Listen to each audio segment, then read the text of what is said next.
இப்போது நம்ம ஒரு ரொம்பவே அழகான ஒரு மோட்டிவேஷன் ஸ்டோரி தான் பார்க்க போகிறோம். இது வந்து 6th ஃபஸ்ட் டேர்மில் செகண்ட் கதையாக இருக்குது. ஒரு 5 மினிட்ஸில் நமக்கு ஒரு மோட்டிவேஷனுக்காண்டி இந்த கதையை பார்த்துடலாம். கிழவனும் கடலும். மனிதன் இயற்கையோடு போராடி கொண்டே இருக்கிறான். சில நேரங்களில் வெற்றி பெறுகிறான், சில நேரங்களில் தோல்வியடைகிறான். ஆனால் முயற்சிகள் என்றும் ஓய்வதில்லை. மனிதன் இயற்கையோடு நடத்துகிற போராட்டமே அவன் வாழ்வை அமைக்கிறது. போராடுவதில் மகிழ்ச்சியும் வெற்றியும் இருக்கிறது. மீன் பிடிக்க போராடும் மீனவர் ஒருவரின் வாழ்வை பார்ப்போமா? மீனவன் ஒருத்தன் மீன் பிடிக்க போராடுறான். அந்த போராட்டத்தை தான் கொடுத்துருக்காங்க. கிழவனும் கடலும் என்னும் ஆங்கில புதினம் தமிழில் மொழிபெயர்க்கப்பட்டு படக்கதையாக இங்கு சுருக்கி கொடுக்கப்பட்டுள்ளது. இந்நூல் 1954 ஆண்டு நோபல் பரிசு பெற்றது. இந்நூலின் ஆசிரியர் எர்னஸ்ட் ஹெமிங்வே. 1954 ஆண்டு இந்த கிழவனும் கடலும் அப்படிங்கிற புக்குக்கு நோபல் பிரைஸே கிடச்சிருக்கு. எர்னஸ்ட் ஹெமிங்வே அப்படிங்கிறவங்க தான் இதோட ஆசிரியர். 1954 நோபல் பிரைஸ், கிழவனும் கடலும், எர்னஸ்ட் ஹெமிங்வே. இந்த 3 வேர்டையும் மட்டும் ஞாபகம் வச்சுக்கோங்க. இயற்கைக்கும் மனிதனுக்கும் இடையே நடக்கும் போராட்டமே இந்த கதை. இக்கதையின் நாயகன் சாண்டியாகோ வயது முதிர்ந்த மீனவர். அவர் முன்பெல்லாம் கடலுக்கு சென்றால் மீன் இல்லாமல் திரும்ப மாட்டார். ஆனால் கடந்த 84 நாட்களாக ஏனோ அவருக்கு ஒரு மீனும் கிடைக்கவில்லை. மனோலின் என்னும் சிறுவன் மீன்பிடிக்க கற்றுக்கொள்வதற்காக முதல் 40 நாட்களும் அவருடன் கடலுக்கு வந்தான். அவன் அவருக்கு வேண்டிய உதவிகள் செய்ததோடு பேச்சு துணையாகவும் இருந்தான்.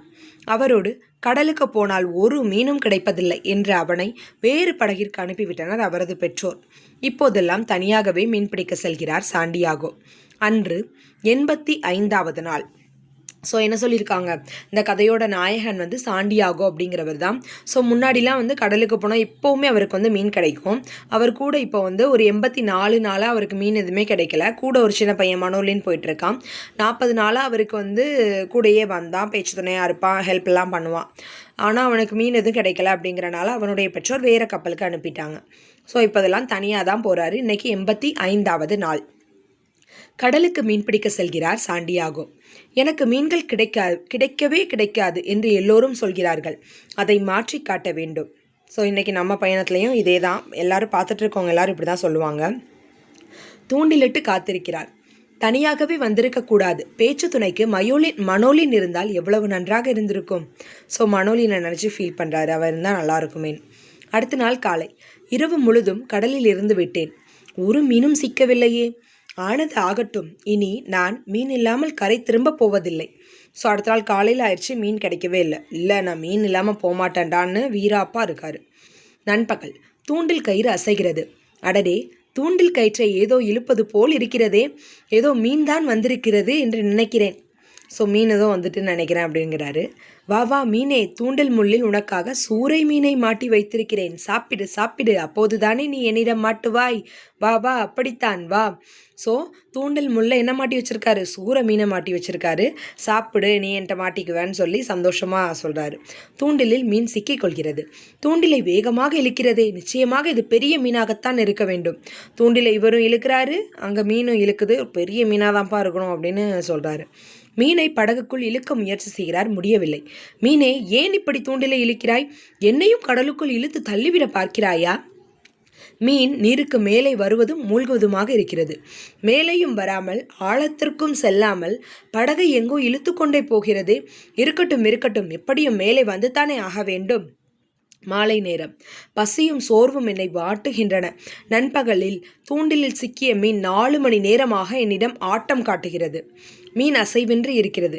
மீனுடன் போராடிய களைப்பில் சாண்டியாகோ சற்று கண்ணயர்ந்து விட்டார். மீன் மீண்டும் தூண்டிலை இழுக்கிறது.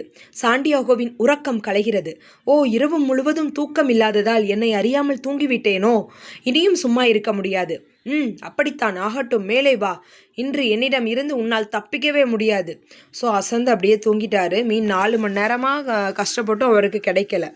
அதே மாதிரி தான் நம்ம 4 வருஷம் ஆனாலும் படிக்கிறத வந்து விடவே கூடாது. தூங்கி அப்படியே டயர்டாகி தூங்கிடுறாரு. தூங்கி முழிச்ச உடனே இப்போ கரெக்டான டைம், இப்போ இழுப்போன்னு இழுக்கிறாரு. சாண்டியாகோ தூண்டிலை இழுக்கிறார். மீன் முதலாக நீருக்கு மேலே துள்ளி குதிக்கிறது. ஆஹா, தூண்டிலில் மாட்டியது நீதானா? இப்போதுதான் உன்னை முழுமையாக பார்க்கிறேன். அடே அப்பா, இவ்வளவு பெரிய மீன். மீன் படகை சுற்றி வட்டமிடுகிறது. மீனே, படகை சுற்றி சுற்றி ஏன் இப்படி வட்டமிடுகிறாய்? நில் நில், என் வலிமையை எல்லாம் திரட்டி உன்னை எதிர்க்கப் போகிறேன். மீண்டும் மேலே வருகிறாயா? விடமாட்டேன். நீ எவ்வளவு பெரிய மீனாக இருந்தாலும் எனக்கு கவலை இல்லை. என் உயிர் உள்ளவரை உன்னுடன் போராடி வெற்றி பெறுவேன். இதே போராட்ட உணர்வு தான் நம்மக்கிட்டையும் இருக்கணும். ஸோ என்ன சொல்கிறாரு, என் உயிர் இருக்கிற வரை நான் போராடி வெற்றி பெறுவேன். ஸோ அதே மாதிரி நம்மளும் என்ன ஒர்க்கு போயிட்டு இருந்தாலும் சரி, வீட்டில் ஹவுஸ் ஒய்ஃபாக இருந்தாலும் சரி, சைட் பை சைடு ஏதோ படிச்சுட்டு இருந்தாலும் சரி, என்னன்னாலும் நம்ம எடுத்த காரியத்தில் கண்டிப்பாக வெற்றி பெறுற வரைக்கும் அதை விடவே கூடாது. நான் சாப்பிடவும் இல்லை, தூங்கவும் இல்லை. இத்தனை மணி நேரமாக உன்னுடன் போராடுகிறேன். ஏன் இப்படி துள்ளுகிறாய்? நான் இத்தனை வருஷமாக உன்கிட்ட போராடிட்டு இருக்கேன். ஒழுங்காக சாப்பிட முடியல, தூங்க முடியல, எங்கே பார்த்தாலும் புக்ஸாக இருக்குது. நான் கண்டிப்பாக ஜெயிப்பேன் அப்படிங்கிற போராட்ட வெறியோடு நம்ம படிக்கணும். உன் உயிரை காப்பாற்றிக்கொள்ள நீ போராடுகிறாய். நான் என் இலக்கை அடைய போராடுகிறேன். இந்த போராட்டத்தின் முடிவில் ஒன்று நான் உயிரோடு இருப்பேன் அல்லது நீ இருப்பாய். ஸோ நம்ம அந்த போஸ்டிங்கை கையில் வாங்கி நம்ம ஜெயிக்கோமா இல்லையா அப்படிங்கிறத பார்க்கணும். அப்படிங்கிற மாதிரி அந்த போராட்ட குணம் பாருங்கள். நான் என் இலக்கை அடைய போராடுகிறேன் அப்படி வெற்றியோடு சொல்கிறாரு. மீன் படகுக்கு அருகில் மேலெலும்பி குதிக்கிறது. சாண்டியாகோ ஈட்டியால் மீனை குத்துகிறார். ஸோ எக்ஸஸாக ஒரு ஆயுதத்தை எடுத்து அதையும் ஹெல்ப்ஃபுல்லாக யூஸ் பண்ணுறாரு. ஸோ இறுதியாக உன்னை கொன்று விட்டேன். இனிமேல் தான் நிறைய வேலை இருக்கிறது. கயிறுகளில் சுருக்குகள் போட வேண்டும். ஸோ போட வேண்டிய எஃபோர்ட்டை ஃபுல்லாக போட்டுறாரு. நமக்கும் என்னென்ன புக் வேணும், என்னென்ன எக்ஸ்ட்ரா எஃபோர்ட் என்னென்ன தேவையோ ஃபுல் எஃபோர்ட் போட்டு நம்ம ஜெயிக்கணும். எனக்கு மீன் கிடைக்காது என்று எல்லோரும் சொன்னார்கள். பார்த்தார்களா? வலை இல்லாமல் பெரிய மீனை யாராவது பிடித்ததுண்டா? விடாமுயற்சியின் பயனை இன்று நான் உணர்ந்தேன். ஸோ விடாமுயற்சியாக நம்ம ஃபுல் எஃபோர்ட் போட்டு ஒர்க் பண்ணோன்னா கண்டிப்பாக ஒரு நாள் நமக்கு சக்ஸஸ் கிடைக்கும்.